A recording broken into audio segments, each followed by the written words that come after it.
Hi friends, नमस्कार। मैं doctor उत्तम, मेरे यूट्यूब चैनल उत्तीर्ण में आपका स्वागत है। आज का टॉपिक है एस्केलेटरी सिस्टम। हम लोग अभी तक बहुत सारे सिस्टम पढ़े होंगे, उसी में से शरीर में पाया जाने वाला एक सिस्टम जो है वह एस्केलेटरी सिस्टम के रूप में जाना जाता है। जिस तरह से और भी सिस्टम बहुत सारे ऑर्गन के मिलने से बनते हैं, उसी तरह से एस्केलेटरी सिस्टम भी बहुत सारे ऑर्गन के मिलने से बनते हैं।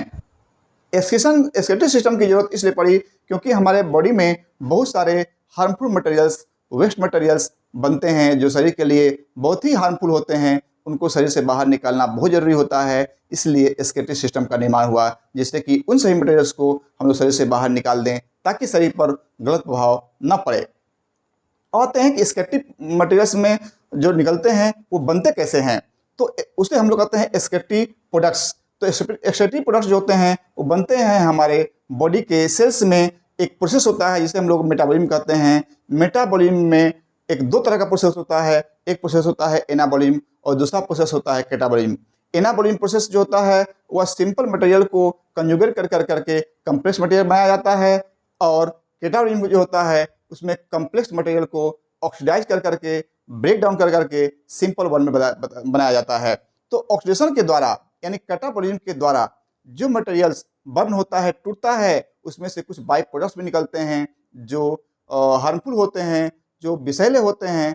उनको शरीर में रहना उचित नहीं हो सकता है, इसीलिए उन सभी हार्मफुल मटेरियल्स को शरीर से बाहर निकालने के लिए एक सिस्टम बनाया गया जिसका नाम दिया गया एस्केलेटरी सिस्टम। और जिस प्रोसेस के द्वारा शरीर से बाहर उन मेटाबॉलिक वेस्ट प्रोडक्ट्स को बाहर निकाला जाता है उसे हम लोग कहते हैं एक्सक्रीशन। तो एक्सक्रीशन और एलिमिनेशन में यही अंतर है। अब आते हैं कि इस तरह से एस्केलेटरी सिस्टम में जो जो ऑर्गन इन्वॉल्व होते हैं उनमें उनका नाम क्या है। तो पहला इसमें होता है किडनी, दूसरा होता है यूरेटर, तीसरा होता है यूरिनरी ब्लैडर और चौथा होता है यूरेथ्रा। तो इस तरह से चार ऑर्गन के मिलने से एस्केलेटरी सिस्टम बनता है। पहला किडनी, दूसरा यूरेटर, तीसरा यूरिनरी ब्लैडर और चौथा यूरेथ्रा।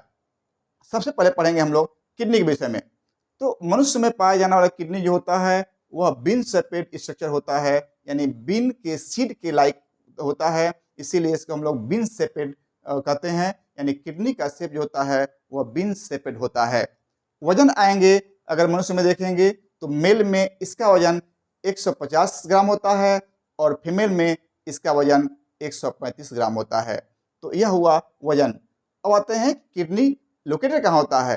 तो किडनी एक ऐसा स्ट्रक्चर है जो हमारे एब्डोमिनल कैविटी में पेरिटोनियल होता है, मीन्स पेरिटोनियम के बाहर स्थित होता है। इसको हम लोग टर्म देते हैं रेट्रोपेरिटोनियल। यह नीट के लिए बहुत इंपॉर्टेंट क्वेश्चन है।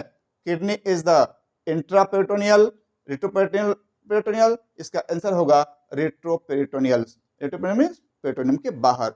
और हमारे एब्डोमिनल कैविटी में और जो ऑर्गन्स थे जैसे लिवर थे, जैसे स्मॉल इंटेस्टाइन, ये सभी इंट्रापेरिटोनियल है, यानी पेरिटोनियम के अंदर होते हैं, और यह जो होता है पेरिटोनियम के बाहर होता है, इसीलिए इसे हम लोग रेट्रोपेरिटोनियल कहते हैं।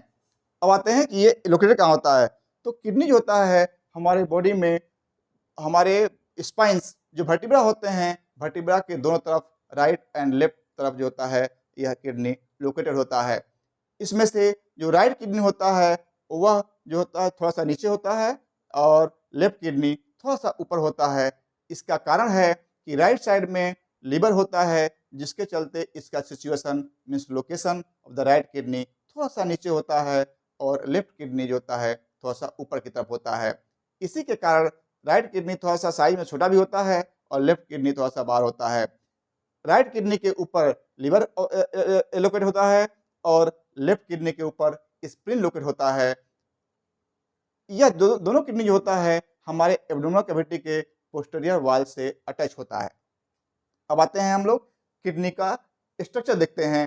तो किडनी जो होता है वह बाहर से बता चुके हैं बीन शेपेड होता है। यह सराउंडेड होता है एक फाइब्रस टिश्यू से। उस फाइब्रस टिश्यू को हम लोग कैप्सूल कहते हैं। इस किडनी का जो मेडियल पोर्शन होता है, जो मेडियल एस्पेक्ट होता है, उसे हम लोग हाइलम कहते हैं। मीन्स यह एक प्रवेश द्वार होता है जिसकी सहायता से, यानी जिसे होकर करके रीनल आर्टरी, रीनल वेन तथा उसके साथ साथ लिम्फेटिक्स एक्सेट्रा, ये सब जो ऑर्गन होते हैं वह इंटर करते हैं और बाहर निकलते हैं। तो इस तरह से ये हो गया हाइलम। अब आते हैं, अगर हम लोग किडनी का कट सरफेस देखेंगे, मीन्स अगर किडनी का हम लोग सेक्शन करते हैं तो सेक्शन के रूप में देखने पर किडनी का दो पार्ट होता है। बाहर वाले पार्ट को यानी पेरिफेरल पार्ट को हम लोग कॉर्टेक्स कहते हैं और जो इनर पार्ट होता है उसे हम लोग मेडुला कहते हैं। सेक्शन में यानी कट सेक्शन अगर हम लोग किडनी का पढ़ते हैं तो इसमें दो पार्ट हुआ। बाहर वाले पार्ट को यानी पेरिफेरल पार्ट को हम लोग कॉर्टेक्स बोलते हैं और इनर पार्ट को हम लोग मेडुला बोलते हैं। कॉर्टेक्स जो पार्ट होता है, यह इस पार्ट में बहुत सारे स्टेटेड टिश्यू पाए जाते हैं। इन स्टेटेड टिश्यू को हम लोग मेडुलरी रेज कहते हैं। कॉर्टेक्स पार्ट में ध्यान सुनिएगा, बहुत इंपॉर्टेंट क्वेश्चन है नीट के लिए। Stated tissues found in the cortical region of the kidney are termed as medullary rays. इन्हें हम लोग मेडुलरी रेज कहते हैं। ये मेडुलरी रेज होता है वह पूरे किडनी में चारों तरफ कॉर्टिकल पोर्शन में फैला रहता है।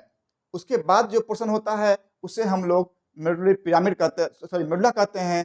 उस मेडुला में कुछ कोन शेपेड स्ट्रक्चर पाया जाता है जिसे हम लोग मेडुलरी पिरामिड कहते हैं। This portion is the medulla of the kidney and inside the medulla there are many cone shaped structure located. This structure as known as medullary pyramid.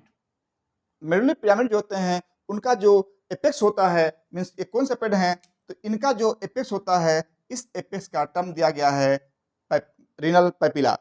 बहुत इंपॉर्टेंट क्वेश्चन है नीट के लिए। The apex portion of the cone shaped structure in the kidney is termed as renal papilla. फिर इसी को दूसरे रूप में पूछेगा कि the apex portion of medullary pyramid is termed as, तो उसका फिर आंसर होगा रीनल पैपिला। तो इस तरह से हम लोग मेडुला में देखते हैं कि कौन सेपरेट स्ट्रक्चर है, उससे हम लोग मेडुलरी पिरामिड कह दिए। इसका जो एपेक्स होता है उससे हम लोग रीनल पैपिला कहते हैं। अब आते हैं कि ये जो पिरामिड्स होते हैं, ये पिरामिड्स 2 और 3 की संख्या में आकर के खुलते हैं माइनर कैलिक्स में। यह जो पोर्शन होता है जहाँ पर ये आके खुल रहे हैं इन्हें कहते हैं माइनर कैलिक्स। और बहुत सारे minor calyx, this minor calyx, this minor calyx, this minor calyx open into the area, that area is known as major calyx। उसके बाद आते हैं कि कुछ कॉर्टिकल पोर्शन जो होता है यानी कॉर्टिकल टिश्यू, जो स्टेटेड टिश्यू जो कॉर्टेक्स में पाया गया है, वे कॉर्टिकल टिश्यू जो होते हैं कभी कभी एक्सटेंड कर जाते हैं पिरामिड्स के बीच में। दो पिरामिड्स होते हैं, इन दो पिरामिड्स के बीच में कभी कभी ये स्टेटेड टिश्यू जो कॉर्टिकल टिश्यू हैं ये एक्सटेंड कर जाते हैं। ये एक्सटेंशन जो होता है इस पोर्शन को हम लोग कहते हैं रीनल कॉलम ऑफ बर्टिन। बहुत इंपॉर्टेंट क्वेश्चन है। In between pyramids means middle pyramids the stated tissue are extended, that portion is termed as. बहुत इंपॉर्टेंट क्वेश्चन है, उसको हम कहते हैं renal column of Bertin. NEET के लिए बहुत इंपॉर्टेंट क्वेश्चन है। तो जहां जहां ये स्टेटेड टिश्यू ये दोनों पिरामिड्स के बीच में जहां जहां एक्सटेंड करते हैं इसको हम लोग कहते हैं रीनल कॉलम ऑफ बर्टिन। अब आते हैं उसके बाद ये जो पिरामिड्स होते हैं ये पिरामिड्स 2 और 3 की संख्या में एक साथ खुलते हैं माइनर कैलिक्स में, और माइनर कैलिक्स 2 या 3 की संख्या में मिलकर करके खुलते हैं मेजर कैलिक्स में।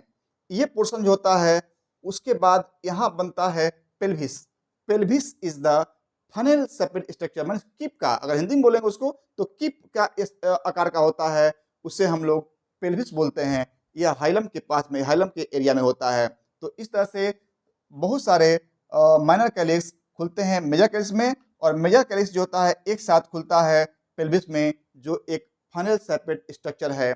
यह फनेल शेपेड स्ट्रक्चर फिर जो है कंटिन्यू हो जाता है और वो आता है बनाता है यूरेटर। तो इस तरह से इस पेल्विस का जो फनेल शेपेड स्ट्रक्चर है उस पेल्विस का एक और टर्म दे दिया गया है। ये भी इंपॉर्टेंट क्वेश्चन है, मेडिकल टर्म में नीट में बहुत बार पूछा गया है कि the funnel like structure pelvis is also term as. बहुत सारा उसमें ऑप्शन रहेगा, एक ऑप्शन रहेगा proximal part of the ureter. तो यह जो होता है proximal part of the ureter है, तो पेल्विस का एक और नाम हो गया proximal part of the ureter. इस तरह से यहाँ पर ये जो पोर्शन होता है सही पोर्शन से होते हुए पिरामिड जो होता है वह यूरेटर में आके खुलता है, ओपन यहाँ पर आकर के यूरेटर में आके ओपन हुआ। इसमें हमारे किडनी में बहुत सारे सेल्स होते हैं, वे सेल्स जो हैं फंक्शनल यूनिट है इस किडनी के। तो इस तरह से आएँगे कि structural and functional unit of the kidney are known as nephron. Nephron जो होते हैं यह किडनी का स्ट्रक्चरल और फंक्शनल यूनिट हैं। इन्हीं के सेल्स के द्वारा, इन्हीं ट्यूबुल्स लाइक सेल्स के द्वारा जो होते हैं मटेरियल्स, हमारा जो ब्लड आता है आर्टरी के द्वारा, वह ब्लड आकर के किडनी में फ़िल्टर होता है और उसमें से जो नेसेसरी मटेरियल्स होते हैं, जो एसेंशियल मटेरियल्स होते हैं, उन एसेंशियल मटेरियल्स को दोबारा रीअब्ज़ॉर्ब किया जाता है और बाकी सभी जो वेस्ट मटेरियल्स होते हैं, जो एक्सक्रीटिव प्रोडक्ट्स होते हैं, उनको यूरिन के साथ यूरेथ्रा के द्वारा बाहर निकाल दिया जाता है। तो इस तरह से हम लोग नेफ्रॉन जो होता है वह एक ट्यूबुलर स्ट्रक्चर है और वह functional and structural and functional unit है किडनी का। तो थोड़ा-सा डिटेल उसमें पढ़ना होगा, तो हम लोग नेक्स्ट चैप्टर में नेक्स्ट टॉपिक में हम लोग नेफ्रॉन के विषय में पढ़ेंगे और आज तक के लिए बस इतना ही। धन्यवाद। आपसे अपील होगा कि आप अगर मेरा वीडियो पसंद आया तो उसे लाइक करें, सब्सक्राइब करें, कमेंट्स करें तथा साथ-साथ शेयर करना ना भूलें। धन्यवाद।